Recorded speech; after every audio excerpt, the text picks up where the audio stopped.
Welcome, State 48ers, and thanks for riding along on another State 48 Travel Tuesday. This week we stop in at Casa Grande, Arizona, and we check out the Neon Sign Park. Let's take a look at what cool display of signs that they have from the area's past. The site where the park sits was originally home to the town's first school. Today it houses a total of 13 lit signs, mostly neon, with a 14th sign on Florence Boulevard near the park's entrance that serves as the park's marquee sign. As you enter the park from a gravel lot in the back, you first come across a Dairy Queen drive-through cone sign. This is a plastic backlit sign, and it's circa 1987. It was donated by the local Dairy Queen a couple of blocks away. Immediately behind that drive-through sign is a Dairy Queen lip sign. That is another plastic backlit sign, circa 1976, but this one is from the Dairy Queen on Route 66 in Holbrook, Arizona. This is the only sign in the park that is not from the local area. Next up is the Hotel Sacaton neon sign, circa 1954. This sign was not located in front of the hotel, but instead it sat on the northwest corner of Sacaton and 2nd Streets, a short distance from the park, and pointed towards the hotel to direct weary travelers that way. It was removed at some point and donated to the Museum of Casa Grande, but is on permanent loan to the park. From there we move on to the Goddard Shoe Store neon sign, and that's circa 1945. Goddard Shoe Store operated from 1945 until the early 1960s and was located at 123 North Florence Street in Casa Grande. A few feet from there, we find the Coxson's building materials sign that once graced the front of the company's building that was in downtown Casa Grande. This business is still serving the local community today, and the sign is circa 1950, and it's from the first year of they were in business. The Arizona Edison sign is circa 1950, and is permanently on loan from the Museum of Casa Grande. Arizona Edison was the area's first power provider. This sign was from their offices at 408 North Florence Street.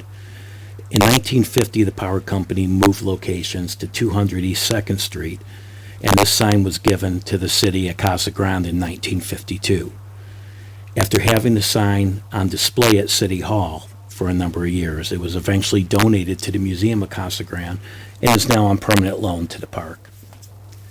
The Valley National Bank sign is circa 1950 and was originally hung in front of their building at 59 North Florence Street. The bank, which opened in 1934, relocated to its location at Florence Street and 2nd Street in 1950, where this sign was displayed over the building's night deposit box. The sign was moved to the building's inside in 1992 before being donated to the Museum of Casa Grande and is now on permanent loan to the park.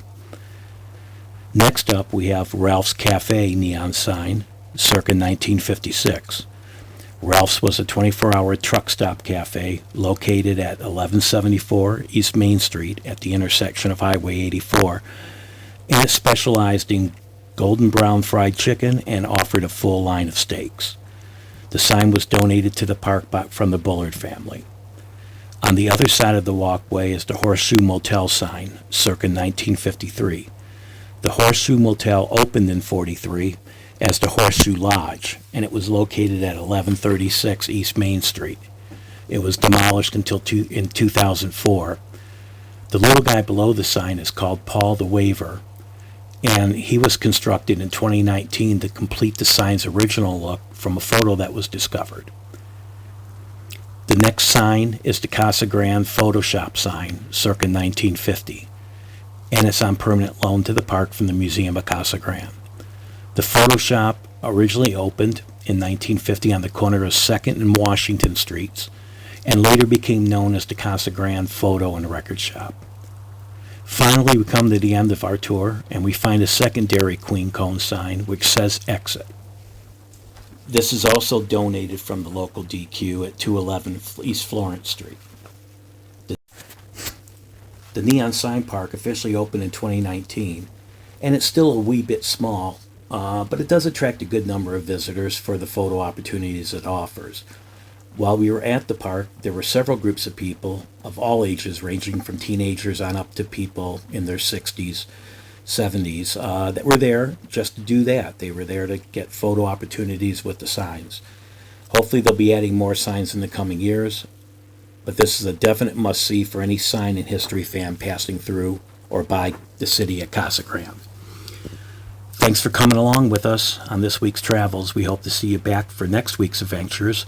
Until then, be sure to check out our blog page at www.medium.com/@state48 A to Z.